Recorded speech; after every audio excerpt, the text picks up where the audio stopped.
New this morning, firefighters put out an overnight house fire in Fort Smith. Yeah, it sparked around 1 this morning at a home on North 11th, but the fire has been contained. Firefighters say no one was inside at the time. The cause of the fire is still being investigated this morning. New video as investigators try to identify the body of a man pulled out of the Arkansas River near Tulsa.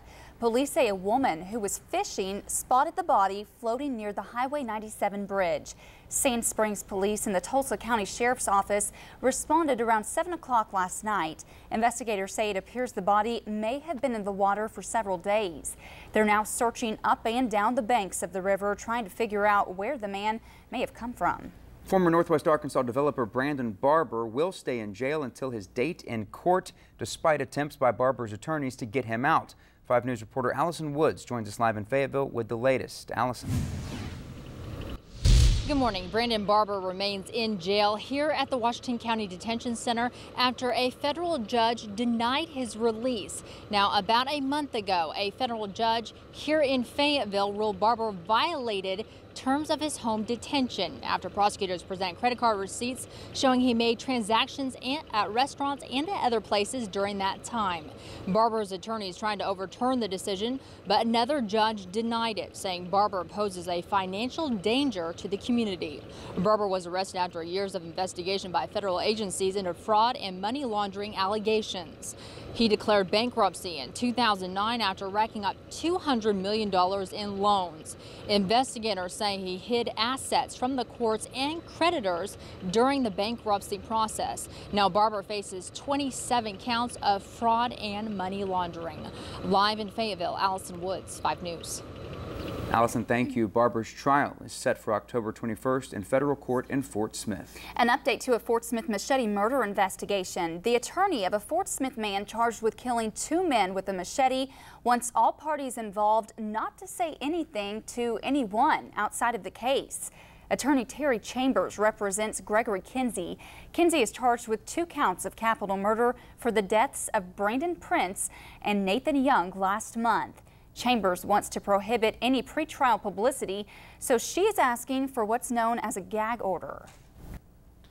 A gag order is kind of a common expression for what's called in the law a prior restraint. A prior restraint is a government entity, usually a court, issuing an order that there can be no discussion either by written communication or oral communication by the press. A hearing to decide the gag order is scheduled for tomorrow afternoon. Protesters ran wild in Los Angeles last night as anger continues to spill over in the wake of the George Zimmerman acquittal.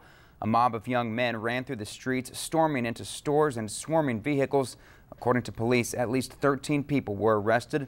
More peaceful protests were held in other cities Monday, and Al Sharpton's National Action Network plans to announce rallies in 100 cities later this week. A juror from the George Zimmerman murder trial is speaking out. The juror, known as B37, is one of 6 female jurors who determined George Zimmerman was not guilty of murder after shooting 17-year-old Trayvon Martin. She told CNN's Anderson Cooper that the decision that's taking its toll on America is also taking its toll on all of them. We put everything into everything to get this verdict.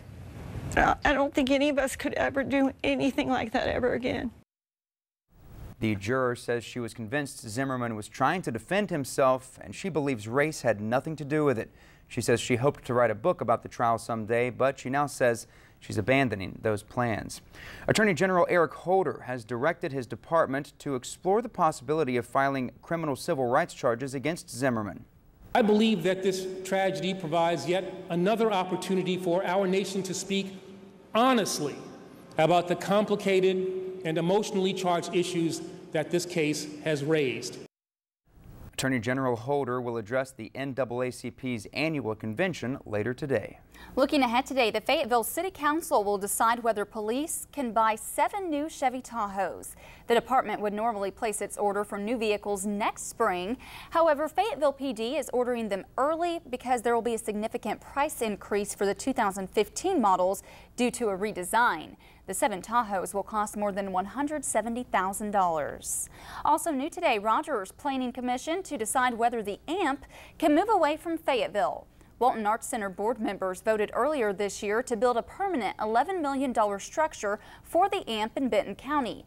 The proposed 6,000-seat amphitheater would include new patron and artist amenities, as well as covered seating for 3,000 people. If approved, the new structure could open as early as next June.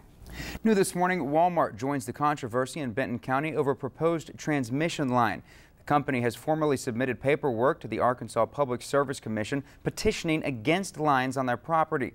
The Walmart Real Estate Business Trust expressed concerns that the company may be adversely impacted by construction and generation of the proposed power lines. SWEPCO, however, says the lines are needed to provide enough electricity to the growing area.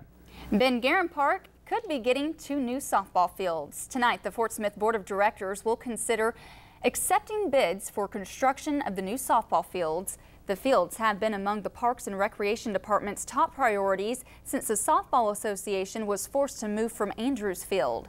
Funding for the project comes from a portion of a sales tax voters renewed in March of 2012. If approved, the project should be finished by next April. Your morning commute could take a little longer tomorrow as crews reduce lanes on a major Fayetteville street. Construction crews will install a tunnel underneath Martin Luther King Jr. Boulevard for a trail extension. 5 lanes will be reduced to 2 lanes on MLK between South School and Government Avenue. This is part of the 36-mile Razorback Greenway Trail system, which will connect Fayetteville to Bentonville. For driving, it'll probably be a little bit of a hassle, but hopefully it won't last too long so that we can all get back on the road, and then bikers will be happy too. City engineers expect to complete the tunnel by September 1st. In tonight's City Council meeting, city leaders will consider a $109,000 contract for the construction phase of the trail extension. And those are the headlines you need to know waking up on your Tuesday morning. Joe's back with the final check of the forecast right after this. Stay with us.